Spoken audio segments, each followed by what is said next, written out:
Hello friends, मेरा बहुत बहुत प्रेम आप सभी को और सभी को मेरा बहुत बहुत प्रणाम। तो एक क्वेश्चन है, शुभम जी ने पूछा है कि नमस्ते गुरु माँ, नमस्कार।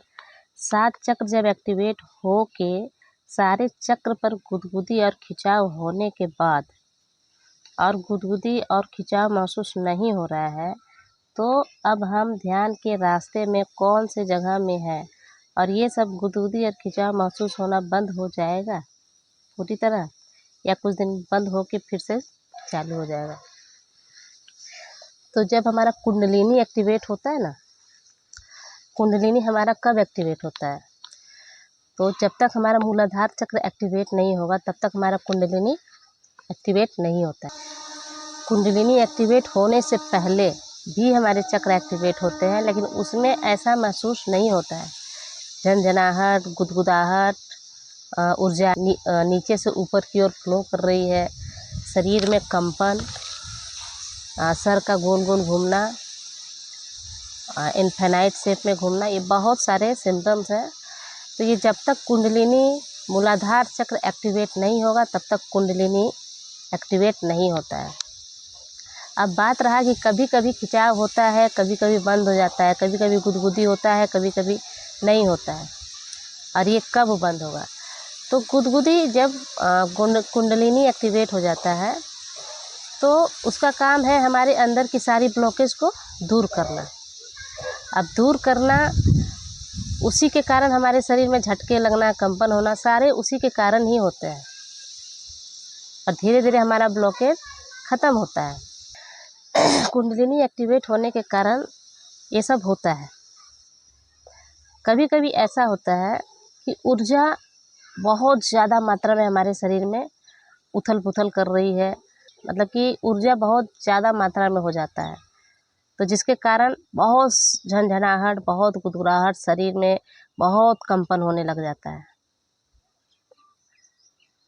जिससे कभी कभी हम अकबका जाते हैं। कभी कभी ऐसा लगता है कि क्या हो रहा है, अब तो बंद हो जाओ।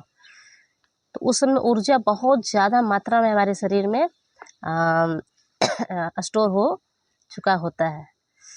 कभी कभी ऐसा हो जाता है कि ऊर्जा कम हो जाता है हमारे शरीर में, जितना हम रोज़ करते हैं उतना हम कभी कभी नहीं कर पाते हैं।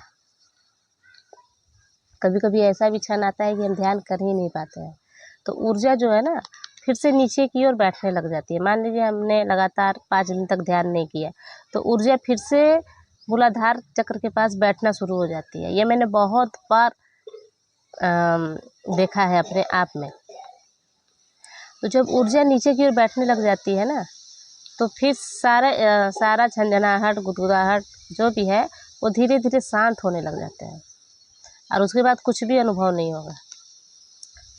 फिर जब अब दोबारा ध्यान उसी प्रकार प्रगाढ़ता में ध्यान करने लग जाइएगा, तो फिर से ऊर्जा बनना शुरू हो जाता है बहुत ज़्यादा मात्रा में, और फिर से झंझनाहट, गुदगुदाहट होना शुरू हो जाता है। और ये तब तक होगा जब तक आपके सारे ब्लॉकेज ख़त्म नहीं हो जाए, सारे चक्रों के ब्लॉकेज ख़त्म नहीं हो जाए, तब तक ये होता रहेगा। कभी ऊर्जा नीचे बैठेगी, कभी ऊपर, फिर कभी नीचे बैठ जाएगी, कभी ऊपर।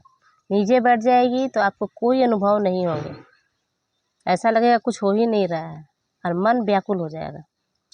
अब फिर ऊर्जा जब शरीर में ज़्यादा मात्रा में हो जाएगी तो फिर से एक्सपीरियंस होना, नए नए अनुभव होना शुरू हो जाते हैं।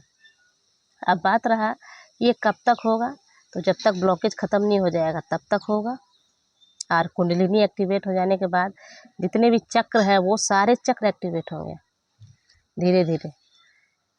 कुंडलिनी ही सारे चक्रों को एक्टिवेट करता है। एक पेड़ है, पेड़ की जड़ें जब तक मजबूत नहीं होगी तब तक वो पेड़ स्वतंत्र रूप में खड़ा नहीं हो सकता है। जितनी उसकी ग्रोथ है वो ग्रोथ नहीं होगी, उसमें फूल नहीं लगेंगे, उसमें फल नहीं लगेंगे, वो अपना सुगंध चारों ओर नहीं फैला पाएगा। उसी प्रकार कुंडलिनी है, जब तक हमारा कुंडलिनी एक्टिवेट नहीं होगा हम अध्यात्म में आगे नहीं बढ़ सकते हैं। अध्यात्म का जो सफ़र है वो हम पूरा नहीं कर सकते हैं। अध्यात्म में जो परमात्मा का अनुभव है वो हम नहीं पा सकते हैं। कुंडलिनी जो है ना वो जड़ का काम करता है। जब तक जड़ आपका मजबूत नहीं होगा तब तक आप अध्यात्म में आगे नहीं बढ़ सकते हैं। तो कुंडलिनी ही हमारी जड़ को मजबूत करता है, हमारी सारी चक्रों की कमियों को दूर करता है और उसका पकड़ जो है वो मजबूत बनाता है। और अंदर की सारी कमी है हमारे अंदर, भगवान बनने के जितने भी गुण होते हैं वो गुण कुंडलिनी के द्वारा ही हमारे अंदर आता है। तो 7 चक्र के अलावा भी बहुत सारे चक्र हैं, 114 चक्र हैं।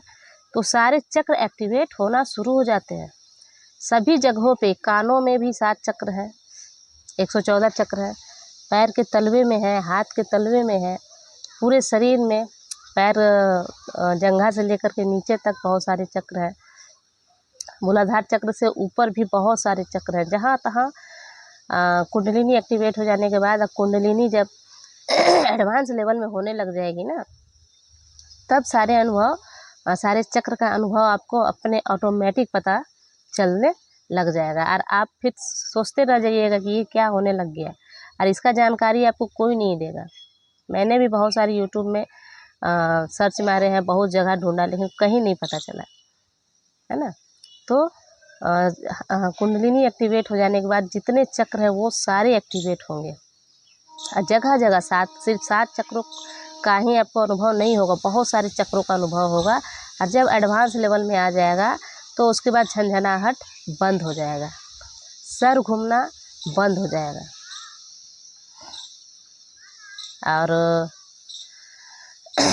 ये जो कुछ लोग बोलते हैं कि आंसू आना एक समय में बंद हो जाते हैं, तो नहीं, आंसू समाधि के स्थान तक भी आ सकते हैं, है ना। अच्छा, कुंडलिनी जब एडवांस लेवल पे आ जाती है तो उसके बाद फिर आत्मा और परमात्मा का जो दूरी है, जो बीच में एक पर्दा बना हुआ है, वो दूरी ख़त्म हो जाता है और आत्मा परमात्मा एक हो जाते हैं कुंडलिनी एक्टिवेट होने के बाद, है ना। तो यही था।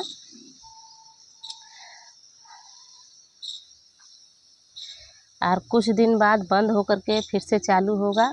ये जब तक बंद होकर के चालू होता रहेगा, जब तक आपका ब्लॉकेज पूरी तरह रिमूव नहीं हो जाए। और जब पूरा ब्लॉकेज ख़त्म हो जाएगा तो ये ऑटोमेटिक सब बंद हो जाएंगे, है ना।